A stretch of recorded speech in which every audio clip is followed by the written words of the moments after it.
Hello friends, स्वागत है आपका रिसर्च फैक्ट चैनल में। हमारे रोज़मर्रा के खान पान में अहम भूमिका अदा करने वाले दूध से जुड़ी एक अनोखी जानकारी आज हम आपके लिए लाए हैं। आप ये तो जानते ही होंगे कि अभी तक दूध गाय, भैंस, भेड़, बकरी और अन्य पशुओं से लंबे समय तक प्राप्त किया जा रहा है। फिर वो चाहे पीने के लिए हो या फिर चाय कॉफ़ी बनाने के लिए या फिर कोई स्पेशल डिश बनाने के लिए।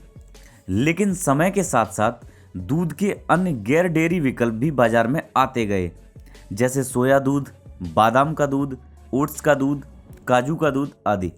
आपको बता दें कि अब इस लिस्ट में एक और नाम जुड़ने जा रहा है। ये नाम किसी ड्राई फ्रूट्स का नहीं बल्कि एक सब्जी का है, और वो भी एक ऐसी सब्जी जिसे ज़्यादातर लोग रोज़ाना किसी न किसी रूप में इस्तेमाल करते हैं। जी हाँ, हम बात कर रहे हैं आलू की, और अब बाजार में बहुत जल्द आलू से बना हुआ दूध आने वाला है। तो हेलो फ्रेंड्स, क्या आलू का दूध नया डेयरी विकल्प है? साथ ही जानेंगे कि आखिर कांच को बनाने का प्रोसेस क्या है और फैक्ट्री में किस तरह बनाया जाता है। आइए जानें इसके बारे में सब कुछ इस वीडियो के माध्यम से। ये वीडियो अगर आपको अच्छा लगे तो कमेंट बॉक्स में कमेंट करके ज़रूर बताएं और चैनल को सब्सक्राइब ज़रूर करें। तो शुरू करते हैं रिसर्च फैक्ट। आलू का दूध न केवल सोयालेस, ग्लूटेनलेस और शुगरलेस है, बल्कि डेयरी के लिए एक बेस्ट रिप्लेसमेंट है। स्वीडिश कंपनी वेज ऑफ लून द्वारा DUG ब्रांड से लॉन्च किए गए आलू के दूध ने सभी को आकर्षित किया है। इसे कंपनी ने 3 फ्लेवर में निकाला है, जो बरिस्ता पोटैटो, ओरिजिनल पोटैटो और अनस्वीटेंड पोटैटो के नाम से है। प्रसिद्ध अखबार इंडियन एक्सप्रेस की खबर के मुताबिक द गार्जियन के साथ एक इंटरव्यू में वेज ऑफ लून के CEO थॉमस एलेंडर ने कहा है कि ये ड्रिंक बहुत टिकाऊ है, क्योंकि किसी भी अन्य दूध की तुलना में 1 लीटर आलू के दूध को बनाने में बहुत कम संसाधन लगते हैं। उन्होंने आगे दावा किया है कि इसके उत्पादन के लिए ओट्स के दूध की तुलना में आधी और बादाम के दूध की तुलना में 56 गुना कम जमीन की आवश्यकता होती है। आइए अब जानते हैं कि आलू के दूध के बारे में न्यूट्रिशंस क्या कहते हैं। आरुषि अग्रवाल ने कहा है कि आलू का दूध उत्पादन करने वाली यह कोई पहली कंपनी नहीं है।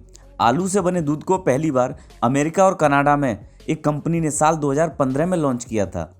उन्होंने बताया कि डेयरी प्रोडक्ट के ऑप्शंस की डिमांड बढ़ती जा रही है, इसीलिए इस आविष्कार के बारे में जानना सभी के लिए दिलचस्प है। आइए जानते हैं कि आलू का दूध कैसे बनता है।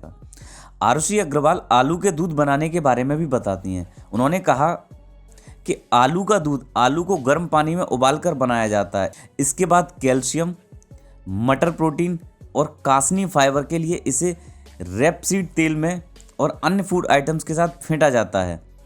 इसके बाद इसे विभिन्न विटामिन और मिनरल के साथ तैयार किया जाता है। आलू के दूध से स्वास्थ्य लाभ।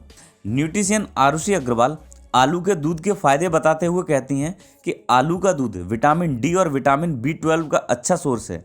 उन्होंने इंडियन एक्सप्रेस को बताया कि यह विटामिन A, C, D और E के साथ साथ विटामिन B, कैल्शियम और आयरन सहित अन्य महत्वपूर्ण विटामिन और मिनरल से भरपूर है, जो कि इसे गाय के दूध के समान पौष्टिक रूप से मजबूत बनाता है।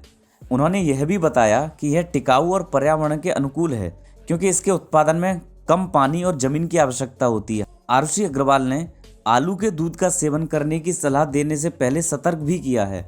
उन्होंने कहा है कि diabetes, heart patient, high BP के मरीज और अपच से पीड़ित लोगों के लिए इस दूध के लिए अच्छा विकल्प सुझाने का कोई साक्ष्य उपलब्ध नहीं है। ये तो आपको पता ही होगा कि आपके जीवन में कांच की कितनी अहमियत है। सुबह उठने से लेकर रात को सोने तक आप कई बार कांच के सामने से जाते होंगे। दरअसल कांच एक ऐसी चीज़ है जिसके सामने आते ही उसका रिफ्लेक्शन कांच में दिखने लगता है। आप कांच में तो बहुत कुछ देखते हैं, लेकिन आपने कभी सोचा है कि आखिर इस कांच में ऐसा क्या होता है कि आपको आपकी शक्ल कांच में दिखने लगती है? ऐसे आज हम आपको बताते हैं कि आखिर कांच में ऐसा क्या होता है कि उससे रिफ्लेक्शन दिखाई देता है। साथ ही जानेंगे कि आखिर कांच को बनाने का प्रोसेस क्या है और फैक्ट्री में किस तरह बनाया जाता है। कांच कई प्रकार के होते हैं। एक कांच वो होता है जो पारदर्शी होता है, जो घर के बर्तन, बोतल, खिड़की, ग्लास आदि बनाने के लिए काम आता है। इसी कांच से ही आईना भी बनाया जाता है। कांच बनाने के लिए बड़े कांच को लेटाकर रोबोटिक सिस्टम के जरिए कन्वेयर बेल्ट तक पहुंचाया जाता है। इसके बाद पानी और ऑक्साइड आदि से इसकी सफाई की जाती है। इसके अलावा इसे साफ करने के लिए गर्म पानी का भी इस्तेमाल किया जाता है।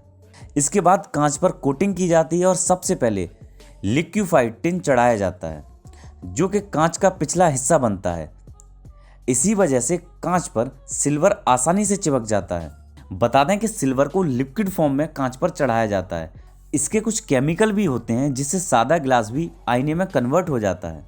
इसके बाद इस पर कॉपर आदि की डबल कोटिंग की जाती है, जिससे कांच लंबे समय तक चलता रहता है। फिर आईने को ड्रायर में रखा जाता है और 31 डिग्री सेल्सियस के तापमान पर फिर पीछे की तरफ एक पेंट किया जाता है और उसे मशीनों के जरिए सुखाया जाता है। कई कंपनियां डबल कोटिंग भी करती हैं। इसकी डिमांड के हिसाब से इसे काट दिया जाता है और इसमें कई तरह की डिजाइनें भी शामिल हैं।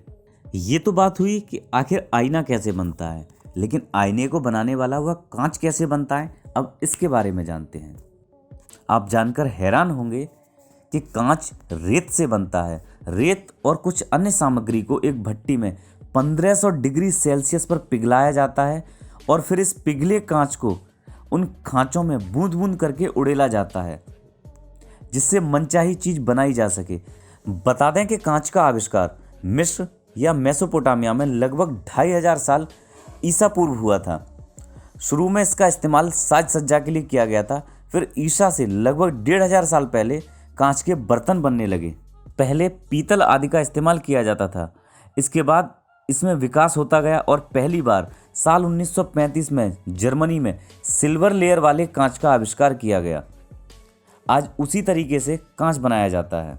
तो दोस्तों, इस वीडियो में आपको दो महत्वपूर्ण जानकारी बताई गई। पहला आलू का दूध और दूसरा कांच कैसे बनता है। आशा करते हैं कि आपको यह वीडियो अच्छी लगी हो। आपको यह वीडियो कैसी लगी हमें कमेंट करके ज़रूर बताएं और इस वीडियो को अपने दोस्तों के साथ ज़रूर शेयर करें। और हाँ, हमारे चैनल को अगर आपने अभी तक सब्सक्राइब नहीं किया है तो जल्दी से हमारे चैनल रिसर्च फैक्ट को सब्सक्राइब करें।